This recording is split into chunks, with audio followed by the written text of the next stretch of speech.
Episode 1071 was absolutely bonkers. From Luffy turning all white to Kaido being used like a jump rope. I hope it lived up to the hype for all of you and you enjoyed it. Given the length of the build up, it really did feel like we were never gonna get here. And Gear 5 was something that anime watchers were just never gonna see. But the veil has been lifted, the smokes and mirrors are gone, and your eyes can clearly see that Luffy does not have the Gamu Gamu no Mi, and he instead has a mythical zone model Nika.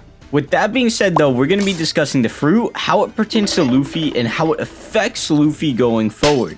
So let's jump right in. In terms of the fruit, I mean, man, our boy has been playing with them training wheels on for 25 years now, and now he is the most overpowered character in the series. The Gorosei stating that its first step is to make the user turn into rubber, and then it evolves and grows into what we see him using. And through this process too, we see Luffy turning the surrounding area into rubber, much like Dofi did due to the Paramecia awakening. We also see him kind of turn Kaido into rubber. I mean, he used him however he wanted. But the big one that needs to be discussed is the fact that his creativity now is his only limitation, and he can really do whatever he wants. We saw him expand himself. We saw him change his own properties. He can basically do whatever he wants within the confines of his mind. Now, some will say this now explains Red Hawk and the gears better, but there's still much debate on if these abilities only activated after he died or after CP0 interfered. And you heard me right too. There's also a debate on if he actually died when CP0 interfered. And personally, I think he did due to the change in heartbeat and the fact that Zunisha said that Joy Boy has returned, and then they exemplified it through the heartbeat. So I do think he did die because we saw his heartbeat stop and then start up again. We saw Law say he couldn't hear Luffy anymore, but either way, it's pretty up in the air. And we can also see that there's also a counter to the ability in the fact that it drains Luffy's only can be described as life force away as we see him age like crazy. But the ability still has a lot of question marks. So like the fact that he can literally do whatever he wants is pretty hard to define. The fact that he still has Paramecia abilities is kind of weird. And if it's within the mythical zone area, then can he technically be a Logia too? I feel like that's the route we're going. If the only limitation is creativity, he is everything all at the same time if he can think it, right? But there's still like complications, like it's not like he can just think Kaido dead. So it's a pretty interesting place, but there's a lot of gray area. And before we get into how it affects Luffy, if you're enjoying the video, drop a like, subscribe,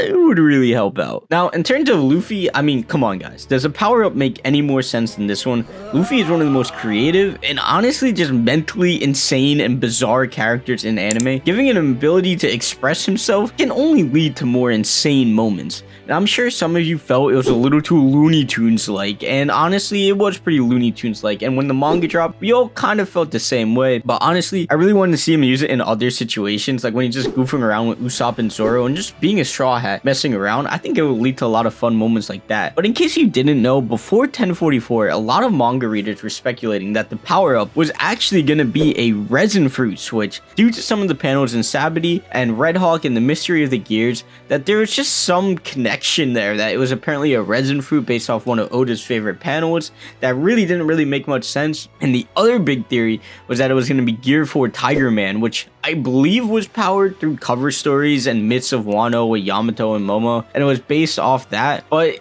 this was completely unexpected. But at the same time, I mean, there was hints that some people will point to in Skypiea, and I do think the Skypiea one is a bit of a stretch instead of how long ago it was. But all in all, an ability that allows Luffy's mind to go completely crazy, as we already saw him use as what we thought was a rubber fruit to an insane height and an insane just reach, and being able to just be as creative as possible and make it work. There could be no better ability to take the shackles off and allow him to just be free, because at the end of the day, that's why Luffy wants to be a pirate, to be free of any restriction, and this ability allows him to do that. He is completely free of any limitation in terms of abilities and can do whatever he can think of, and it just models what it means to be a Straw Hat, what it means to be Luffy, and what it means to be a pirate in the One Piece world. Now, in terms of how it affects Luffy going forward, it does seem like draining the life energy is a ticking time bomb that honestly seems pretty irritating and annoying, but Law will likely have to defuse this time bomb with his ability because he can swap his life for Luffy's. So I see a final saga situation where Luffy dies and then Law will have to die and save Luffy, and then Oda is going to bring Law back too, because Oda can't kill characters. And also the guidelines for when his energy starts dissipating isn't clearly defined either. I'm sure Oda is going to be very convenient with that, and when we're really hype and stuff, all of a sudden that's going to kick in, just like the 10 minutes what Gear 4 did. Yeah, man, there were some really annoying moments there, but a lot of people are disappointed in the fact that Luffy is very much so now a chosen one, and there were some theories that it was pointing to that he was literally possessed by Joy Boy on some like Yu-Gi-Oh stuff, but not quite that. I do see their point of view though, because what made Luffy special was the fact that he had a rubber fruit and everyone else had these crazy abilities, yet he was able to overcome that through his own tenacity. Although I know a lot of people are disappointed, but let me holler at you with this though. If the model Nika is only confined to creativity, then doesn't Luffy thinking his fruit is a rubber fruit limit his own creativity when thinking about it in terms of only being able to think about it in terms of rubber? You see what I'm saying? You know, modern problems require modern solutions, and I know it's pretty frustrating when you've been following a series for so long and you see a change that was clearly not planned from the beginning. As you can see, the Gorosei all of a sudden didn't notice that Luffy had the Gomu Gomu when he was literally plastered on every bounty poster, broke into Marineford, and was declared the 5th Emperor. They just didn't know, and Shanks just left the fruit on the table.